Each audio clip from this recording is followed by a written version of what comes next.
உறவுகளுக்கு மீண்டும் எனது மாலை வணக்கம். நான் உங்கள் அன்பிற்குரிய குலசை மு குமாரசாமி தேவர். இந்த இனம், இந்த தேவர் இனம், நமது இந்த முக்குலத்தோர் இனம், கள்ளர், மறவர், அகமுடையார் என்கிற மிகப்பெரிய விழுதுகளை கொண்ட நமது பேரினம் திராவிட இயக்கத்திலிருந்து வெளிப்பட்டு தனியாக ஒரு அமைப்பாக, ஒரு பலம் பொருந்திய ஒரு அமைப்பாக உருவாக வேண்டுமென்றால் என்னுடைய கணிப்புப்படி சுயநலம் அறவே இல்லாத ஒரு இயக்கம் இந்து முக்குலத்தோர் பாதுகாப்பு இயக்கம். ஒரு இனத்திற்காக மட்டுமே தன் மொத்தமான வாழ்க்கையும் இழந்த அருமைக்குரிய அண்ணன் மணக்கரை பேச்சுமுத்து தேவர் அவர்களுடைய இயக்கம் பல்வேறு வழக்கறிஞர்களை உருவாக்கிய இயக்கம், உருவாக்கி கொண்டிருக்கக்கூடிய இயக்கம். மறைமுகமாக பல நமது இனத்திற்கான இளைஞர்களை, சிறையில் வாடக்கூடிய இளைஞர்களின் வாழ்வாதாரத்தை காப்பாற்றிய இயக்கம், காப்பாற்றி கொண்டிருக்கக்கூடிய இயக்கம். நான் ஏற்கனவே சொன்னது போல முழுவதுமாக வாழ்க்கை இழந்த மனிதர். என்கிட்ட கேட்டா என்னுடைய முதல் தேர்வு அண்ணன் பேச்சுமுத்து தேவர். இந்து முக்குலத்தோர் பாதுகாப்பு இயக்கம். இந்துனா மதவெறி பிடிச்ச இயக்கம் அல்ல இது. நமது சமுதாயம் இந்து சமுதாயம். முக்குலத்தோர் சமுதாயம் யாருமே கிறிஸ்தவர்களோ இஸ்லாமியர்களோ எல்லாம் கிடையாது. நம்ம இந்து முன்னோர் வழிபாட்டு சமுதாயம். அதற்காகத்தான் அவர் இந்த பெயரை பொருத்தி இருக்கிறார். அதன் பிற்பாடு இந்த தேசம் இந்திய தேசம், நமது பாரத தேசம் இந்து தேசம். 60 ஆண்டுகளாக காங்கிரஸ் என்கிற துரோக இயக்கம், கையாளாகாத இயக்கம், பொட்டைத்தனமான இயக்கம் இந்த தேசத்தை ஆண்டதால் தான் தேசத்தில் பல்வேறு வகையான மத கலவரங்கள், கொலைகள், படுகொலைகள், இலங்கையில் இருக்கக்கூடிய நமது உறவுகள், நமது தமிழ் உறவுகள், 3.5 லட்சம் உறவுகள் பலியானதற்கு காரணமான இயக்கம் காங்கிரஸ். அதற்கு கூட்டு சேர்ந்த இயக்கம், அதற்கு முழுமையான ஒத்துழைப்பு கொடுத்த இயக்கம் தெலுங்கர் திமுக இயக்கம். இவர்களெல்லாம் விரட்டணும், இவர்களெல்லாம் விரட்டணும், ஒரு அணியை கொண்டு வரணும். இது என்னுடைய முதல் தரமான ஒரு தேர்வு. 2ஆம் கட்டமான ஒரு தேர்வு நேதாஜி சுபாஷ் சேனை, அன்பிற்குரிய அண்ணன். நிறைய பேர் உடனே சொல்லுவாங்க, அவர் எடப்பாடி கூட இருந்தார், எங்க இருந்தார்.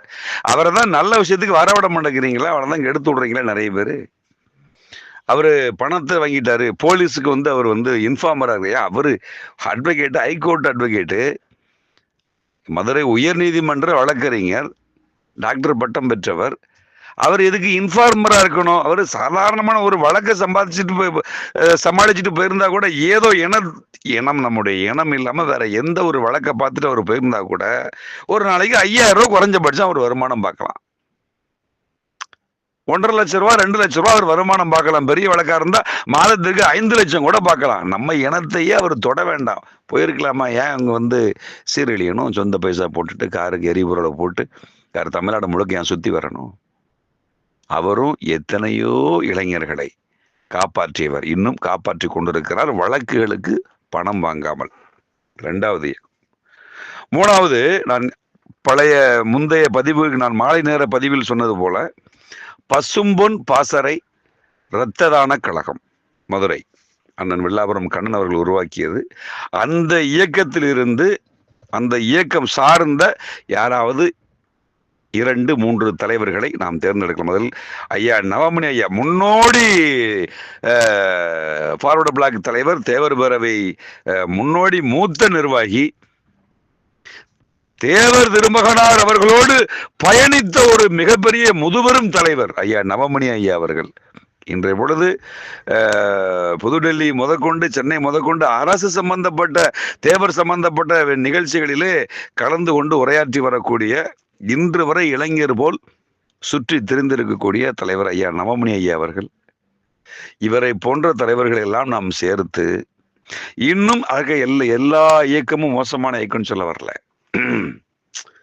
வசூல் இயக்கம் நிறைய இருக்கு. என்ன, கல்யாண வீட்டில் மட்டுமே அரசியல் பண்ற இயக்கம் இருக்கு. கோயில் கொடைகள்ல மட்டுமே அரசியல் பண்ணக்கூடிய இயக்கம் இருக்கு. சாவு வீட்டுல மட்டுமே அரசியல் பண்ணக்கூடிய இயக்கம் இருக்கு. இளைஞர்களை மட்டுமே தூண்டிவிட்டு அவங்க மேல வழக்குகளை தொடுக்கக்கூடிய, வழக்குகளை ஏற்படுத்தி கொடுக்கக்கூடிய இயக்கங்கள் நிறைய இருக்கு. 10-15 இளைஞர்கள் 20 இளைஞர்களை கையில வச்சு அவங்களுக்கு மாச சம்பளம் கொடுத்து அரசியல் செய்யக்கூடிய இயக்கம் தேவமாற இயக்கம் நிறைய இருக்கு. அவங்க எல்லாம் சொல்லுவாங்க அந்த அந்த மாதிரி இயக்கத்துல கூட நல்லவன் இருப்பான். எடுங்க, அதுல இருந்து நல்லவங்களை எடுங்க, எடுத்து இந்த மூணையும் கலந்து உருவாக்கி கொண்டு வாங்க. இளைஞர்கள் மொத்தமா சேர்ந்து இங்க வருவான். எந்த இயக்கத்துல இருந்தவனா இருந்தாலும் சரி இங்க வருவான். அப்புறம் களத்தை சந்திப்போம். அதுக்கப்புறம் களத்தை சந்திக்கலாம், தப்பே கிடையாது. மோதி பார்க்கலாம். ஃபார்வர்டு பிளாக் நான் முன்னாடி சிவராம் பாண்டியன், தூத்துக்குடி மாவட்ட செயலர் ஃபார்வர்டு பிளாக் சிவராம் பாண்டியன் முன்னாடி ஒரு தடவை நான் சொன்னேன், இந்த மாதிரி என்னுடைய தேசிய முக்குளத்தூர் சமத்துவ கழகம் நான் துவக்குகிற பொழுது நான் சொன்ன வார்த்தை, தூத்துக்குடியில் வச்சு குறைந்தபட்சம் 1,00,000 உறுப்பினர்களையாவது நான் தயார் செய்து, எனது இயக்கத்தை தயார் செய்து கொண்டு வந்து அகில இந்திய ஃபார்வர்டு பிளாக் இயக்கத்தில் அண்ணன் சுரேசன் முன்னிலையில் நான் இணைவேன் அப்படின்னு சொல்லி, நான் தனியா நடமாடுறது கூட எனக்கு வழி இல்லாத அளவுக்கு ஆகிட்டாங்க. எந்த பக்கம் போனாலும் முட்டுக்கட்டை. அப்ப ஆரம்பிக்கும் போது தேசிய முக்குலத்தோர் சமத்துவ கழகம் 3 இனமும் ஒண்ணு இணையணும், அதனாலதான் முக்குலத்தோர் அந்த சமத்துவ கழகம் அப்படின்னு சொல்லி வச்சிருந்தது. நம்ம இனத்துக்குள்ளேயே வழி இல்லையே.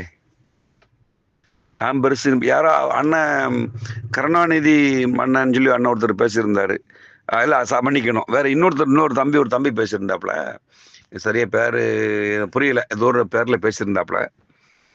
இந்த மாதிரி நான் எம்எல்ஏ ஆக போறேன், அமைச்சராக போறேன், துணை முதலமைச்சராக போறேன்னு சொல்லி பின்னல். அது என்ன ஆசை? அது பகல் கனவு. அது என்ன ஆசைன்னு நான் கேட்கிறேன். அமைச்சர் இலாக்கெல்லாம் உருவாக்கிட்டாங்க.